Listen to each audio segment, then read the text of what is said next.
Tonight, the sun will set, and almost nothing will change for you. The lights will stay on, the screens will keep glowing. You'll move through the dark hours like they're just daytime with the dimmer turned down, and you'll drift off whenever your phone finally slips out of your hand. But for almost every human who has ever lived, the moment the sun disappeared, the entire world disappeared with it. The color drained away. Distance collapsed to the length of an arm. Everything beyond the small circle of firelight became a flat black wall, full of sounds and full of things that might be hungry. So, what did your ancestors actually do in all those hours, the billions upon billions of nights that came before the light bulb? You probably assume the answer is obvious. They slept. The sun went down, they lay down, and they stayed down until the sky cracked open at dawn. It's a tidy little story. It is also almost certainly wrong. In 2015, a sleep researcher named Jerome Siegel decided to stop guessing and go find out. He traveled to 3 groups of people who still live almost entirely without electricity. The Hadza, who hunt and gather in Tanzania, the San in the deserts of Namibia, and the Tsimane deep in the forests of Bolivia. His team strapped sleep monitors to their wrists and recorded what their nights actually looked like, hour by hour, without a single artificial light to interrupt them. What they found broke the bedtime story completely. These people did not fall asleep when the sun went down, not even close. They stayed awake on average for more than 3 hours after dark. They talked, they tended the fire, they lived. And only later, when the night had cooled and the conversation had run dry, did they finally lie down. Then they slept for around 6.5 hours, which is less than many people in cities manage today. Here is the part that should stop you cold. Most of them had no word for insomnia. The condition you fight at 2 a.m. barely seemed to exist. So, if the hours after sunset weren't mainly for sleeping, what were they for? What happened in that long, dark stretch between the last light and the first dream? To answer that, you have to sit by a fire with the people who still light them. An anthropologist named Polly Wiesner did exactly that. For years she listened to the Jew/Huanzi San, and she did something deceptively simple. She recorded what people talked about during the day, and then she recorded what they talked about at night. The difference was staggering. In the daylight, conversation was practical and a little sharp. Who took too much? Who didn't pull their weight? Where the food was? What needed fixing? The ordinary, useful, slightly tense chatter of people getting through the day. But at night, around the fire, something shifted. The complaints fell away, and by Wiesner's count, more than 80% of the firelight talk became something else entirely. Stories, long journeys, distant relatives, the dead, spirits and ancestors and people who were not there. The imagination, it seems, only switched on once the sun switched off. This is the part most people never realize. The fire didn't just keep your ancestors warm. It may have built the human mind as you know it. Think about what flame actually did. It pushed the darkness back. It bought them hours that could not be spent hunting or gathering, hours that would otherwise have been wasted lying in the dark. And into those empty hours poured story and song and ritual, and the slow handing down of everything a person needed to know. The fire turned the night into the first classroom, the first theatre, the first church. Daytime was for the body, nighttime was for the things that make a person more than a body. And it gets stranger still, because it turns out the way you sleep, The single unbroken block you think is natural and ancient may be one of the newest things about you. A historian named Roger E. Kirch spent years buried in the records of the past. Diaries, court documents, medical books, old letters and older novels, and he kept tripping over the same two phrases, again and again, across hundreds of sources. First, sleep, and second, sleep.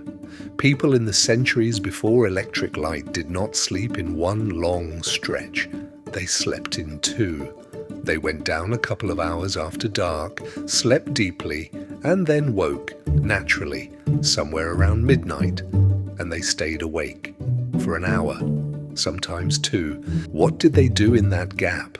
Almost everything. They prayed. They talked quietly to whoever was beside them. They made love. They got up and tended the fire, checked on the animals, even visited a neighbor. Some simply lay still and turned the day over in their minds. And then, when the wakefulness had run its course, they sank into second sleep until morning. Nobody panicked. Nobody called a doctor. This middle-of-the-night waking wasn't a problem to be solved. It was just the shape of the night, as ordinary as the gap between two meals. Now, you might wonder if this is really wired into the body, or if it was just an old habit that people happened to fall into. So, a researcher decided to test it. In the early 1990s, Thomas Ware, working at the National Institute of Mental Health, took a group of modern people and did something simple and a little radical. Every night, for weeks, he placed them in 14 hours of total darkness. No screens, no lamps, just the long dark their ancestors would have known. And slowly, their sleep began to change. It split in two. A first sleep, then a stretch of quiet wakefulness, then a second sleep. The pattern E. Kirch found in dusty diaries reassembled itself inside their bodies with nobody told to do it. But the most haunting detail was what happened during that waking gap. Their bodies flooded with a hormone called prolactin, the same calm, drifting chemistry you feel in the soft moments after waking. The people described the state not as boredom and not as anxiety, but as a kind of peaceful meditation, a restfulness unlike anything in their ordinary lives. The night, given back its full length, didn't break them. It calmed them. So sit with what this means for you. When you jolt awake at 3 in the morning and lie there certain that something is wrong with you, that your sleep is broken, that you are failing at the one thing every animal can do, maybe nothing is wrong at all. Maybe you are simply meeting a rhythm so old your body never truly forgot it. The thing you've been taught to call insomnia might just be a memory, an echo of every ancestor who woke in the dark, listened to the fire, and felt completely, perfectly normal. This is what electric light quietly took from you. Not just the stars, though it took those too. It took the second waking. It took the firelight stories. It collapsed 2 sleeps back into one and told you that one was the only natural way. It flooded the hours that used to belong to imagination and reflection and quiet closeness, and it filled them, instead, with the steady blue glow of something demanding your attention. Because, make no mistake about what the night used to be.